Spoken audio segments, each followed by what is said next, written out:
Bonjour, je vais vous présenter aujourd'hui mon top 10, c'est-à-dire les 10 applications du Web 2 que j'utilise au quotidien et que je vous recommande vraiment. Enfin, en tout cas, j'espère que vous allez les utiliser quand je vous en aurai parlé et quand vous les aurez testées, bien entendu. La première d'entre elles que j'utilise, elle a pris une place prédominante dans mes outils de communication, c'est Skype. Skype, c'est la possibilité de téléphoner à des gens au travers de son ordinateur, aussi bien de les appeler sur leur propre téléphone, les appeler sur leur propre ordinateur. Une des fonctions que j'utilise le plus avec Skype, c'est la conférence à 5, 6, jusqu'à 10, et donc ce qui me permet d'organiser des réunions audio de manière régulière. J'utilise pas mal aussi la visio à deux, ce qui permet donc d'avoir des entretiens assez intéressants avec les gens. J'utilise pas mal la fonction d'enregistrement, ce qui permet là aussi d'enregistrer des séquences ou des réunions à plusieurs. Et j'utilise très fréquemment en parallèle d'autres applications, ce qui fait qu'on se parle sur Skype et on fait quelque chose avec d'autres applications Web 2, comme par exemple fabriquer une carte heuristique quand on est en réflexion ou faire un certain nombre d'autres choses.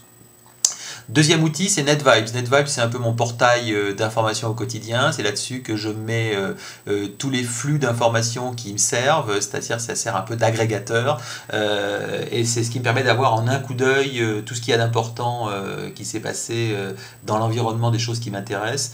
Et ça me permet d'accélérer considérablement la lecture à la fois de ma presse grand public et de la presse professionnelle et des blogs que je suis régulièrement et qui touchent au Web 2. Troisième application, c'est Affinities. Affinities, c'est ce qui me permet de gérer mes communautés en ligne. C'est un outil très complet qui permet de fabriquer des formats absolument incroyables. Aujourd'hui, Affinities, ça permet à la fois de gérer une communauté et d'émettre un blog à partir de cette communauté. C'est un outil idéal pour suivre des projets, pour discuter avec des gens. On peut avoir des communautés relativement importantes. C'est aussi bien extraordinaire pour 3 personnes que pour 500 personnes si on veut les organiser. Ce sont des environnements privés, donc on peut mettre à l'abri beaucoup d'informations et on peut surtout coordonner des actions de manière efficace et durable. Donc Affinities pour les projets, c'est quelque chose d'assez idéal.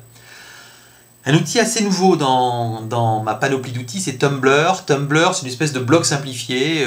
Dès qu'on voit quelque chose d'intéressant, eh bien, on peut directement le publier sur Tumblr. On peut publier facilement des vidéos, on peut publier facilement des textes, on peut publier facilement des liens, des citations, etc. C'est quelque chose qui est très rapide. Et en plus, si on est plusieurs à avoir des Tumblr, on peut se piquer nos différents posts et on peut donc arriver à récupérer très rapidement ce que les autres ont trouvé ou dit d'intelligent. Mais Tumblr, c'est vraiment le blog de recyclage d'informations, c'est-à-dire vraiment, il y a des tas de choses qui traînent partout, comment les communiquer rapidement à son environnement. Avec un blog de type Tumblr, on peut le faire très élégamment, on peut même abonner des flux à Tumblr de façon à ce qu'il récupère un certain nombre de choses régulièrement. Autre outil de blog, mais lui un outil beaucoup plus sophistiqué et qui me permet de créer mes blogs professionnels cette fois, c'est Blogger.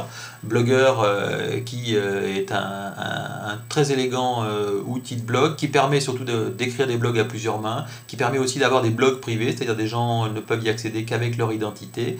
Et ça, c'est assez intéressant quand on veut fabriquer des blogs réservés. Moi, je ne suis pas un fanatique des blogs à ciel ouvert, donc c'est pour ça que j'utilise Blogger qui me donne ces fonctionnalités-là. On peut y intégrer énormément de widgets, on peut y intégrer énormément d'outils, on peut l'enrichir de tout un tas de manières. Donc Blogger, c'est une application très performante et très simple finalement.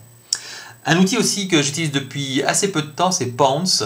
Pounce, c'est l'espèce de fil AFP de mes communautés, c'est-à-dire c'est un endroit où quand j'ai des choses à dire à mes communautés ou à mes sous-communautés, je leur dis au travers de Pounce.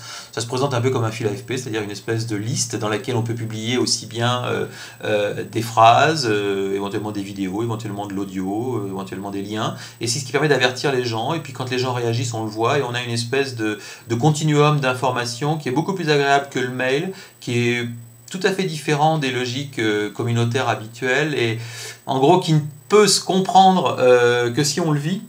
Mais très honnêtement, alors que j'étais assez réticent sur cet outil au départ, maintenant que je l'utilise, je n'imaginerais pas une journée sans Pounce. C'est devenu un outil fondamental et je dirais que c'est presque une nouvelle couche de communication dans mon environnement de communication tout confondu.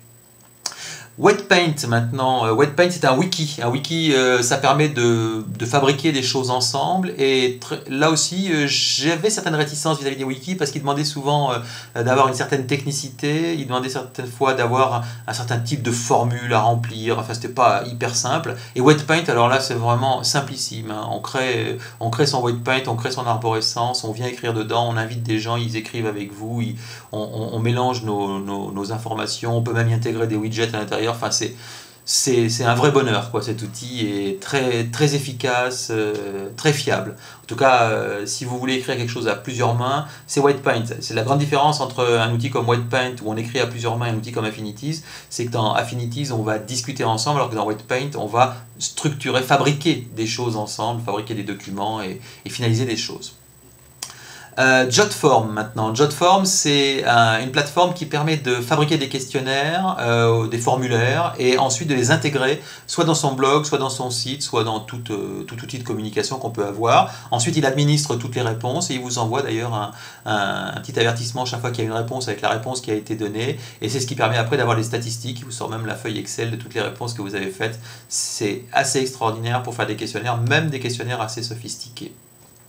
Blip TV, c'est ma plateforme préférée pour arriver à publier mes vidéos, parce que je trouve que c'est un service de très haute qualité, très fiable, très performant, et vraiment il y a une exigence de qualité qu'il n'y a pas forcément sur les autres plateformes, c'est un peu moins le foutoir qu'ailleurs, quoi. Et c'est une très bonne plateforme pour soit créer sa vidéo, soit publier sa vidéo, et ensuite la mettre à disposition, soit en l'encapsulant dans son blog, soit éventuellement même en donnant l'adresse de sa vidéo à ses différents interlocuteurs. Dernière plateforme, plus pour le loisir, mais c'est bien d'avoir des loisirs aussi avec le Web 2, c'est Deezer. C'est une plateforme assez récente qui s'appelait Blog Music avant et qui permet de trouver toutes les musiques que vous souhaitez puis de les jouer en ligne avec une qualité d'encodage qui est assez excellente. Et c'est ce qui fait que bah, voilà, ma bande musicale quotidienne, elle est là. On peut même encapsuler certains disques qui vous intéressent dans son propre blog pour les donner à écouter à ses amis ou à ses visiteurs. Enfin, c'est un tas de services assez intéressant. En plus, c'est légal, donc faut pas rechigner devant ce genre de choses. Voilà, donc ces 10 applications, ben, j'en utilise bien sûr quelques-unes en plus, mais c'est déjà la base, l'ossature en tout cas de ce qui fait mon quotidien et de ce qui fait que j'ai le sentiment que toutes mes journées sont bien pleines, bien remplies, d'être très proche des gens grâce à ça, d'avoir beaucoup d'échanges, de beaucoup m'enrichir. J'espère d'enrichir aussi les personnes qui se trouvent sur ces outils. Et c'est vraiment un vrai bonheur en tout cas de vivre avec ces outils-là. Je crois que je ne pourrais pas m'en passer. Si on me demandait d'en jeter un, je crois que je n'en jetterais aucun. Voilà.